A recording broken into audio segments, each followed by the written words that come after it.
बिस्मिल्लाहिर्रहमानिर्रहीम। अस्सलामु अलैकुम रहमतुल्लाहि व बरकातुहू। मेरे चैनल फ़तेह इस्लाम में मैं आपको खुशामदीद कहती हूँ। सुल्तान नूरुद्दीन ज़ंगी रहमतुल्लाह अलैह इशा की नमाज़ पढ़कर सोए। कुछ ही देर बाद अचानक उठ बैठे और नम आंखों से फरमाया, मेरे होते हुए मेरे आका दो आलम सल्लल्लाहु अलैहि वसल्लम को कौन सता रहा है।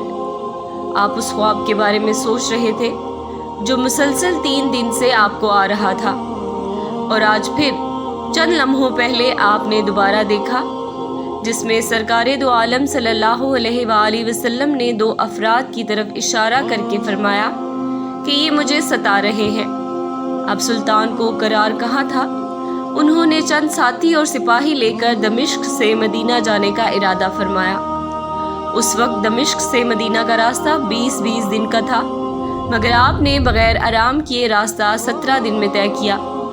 मदीना पहुंचकर आपने मदीना आने और जाने के तमाम रास्ते बंद करवाए और तमाम हासोआम को अपने साथ खाने पर बुलाया। अब लोग आ रहे थे और जा रहे थे।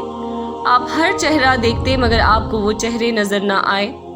अब सुल्तान को फिक्र लाहक हुई और आपने मदीने के हाकिम से फरमाया कि क्या कोई ऐसा है जो इस दावत में शरीक नहीं हुआ।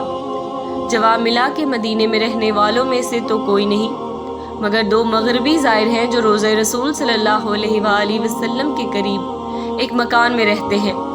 तमाम दिन इबादत करते हैं और शाम को जन्नतुल बकी में लोगों को पानी पिलाते हैं, जो अरसा दराज से मदीना में मुकीम है। सुल्तान ने उनसे मिलने की ख्वाहिश जाहिर की। दोनों ज़ायर बज़ाहिर बहुत इबादत गुजार लगते थे। उनके घर में था ही क्या, एक चटाई और 2-4 ज़रूरत की अशिया कि यकदम सुल्तान को चटाई के नीचे का फर्श लरजता महसूस हुआ। आपने चटाई हटा के देखा तो वहाँ एक सुरंग थी। आपने अपने सिपाही को सुरंग में उतरने का हुक्म दिया। वो सुरंग में दाखिल हुए और वापस आकर बताया कि ये सुरंग नबी पाक सल्लल्लाहु अलैहि वसल्लम की कब्र मुबारक की तरफ जाती है। ये सुनकर सुल्तान के चेहरे पर गैज़ो गज़ब की कैफियत तारी हो गई। आपने दोनों ज़ायरीन से पूछा कि सच बताओ कि तुम कौन हो। हीलो हुज्जत के बाद उन्होंने बताया कि वो यहूदी हैं और अपने कौम की तरफ से तुम्हारे पैगंबर के जिस्म अक़दस को चोरी करने पर मामूर किए गए हैं। सुल्तान ये सुनकर रोने लगे। उसी वक्त उन दोनों की गर्दनें उड़ा दी गई। सुल्तान रोते जाते और फरमाते जाते कि मेरा नसीब कि पूरी दुनिया में से इस खिदमत के लिए इस गुलाम को चुना गया। इस नापाक साजिश के बाद ज़रूरी था कि ऐसी तमाम साजिशों का हमेशा के लिए खात्मा किया जाए।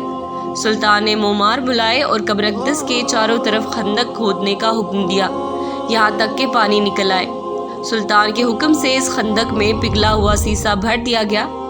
बास के नज़दीक सुल्तान को सुरंग में दाखिल होकर कब्र अनवर पर हाजिर होकर कदमैन शरीफैन को चूमने की सआदत भी नसीब हुई। सुभान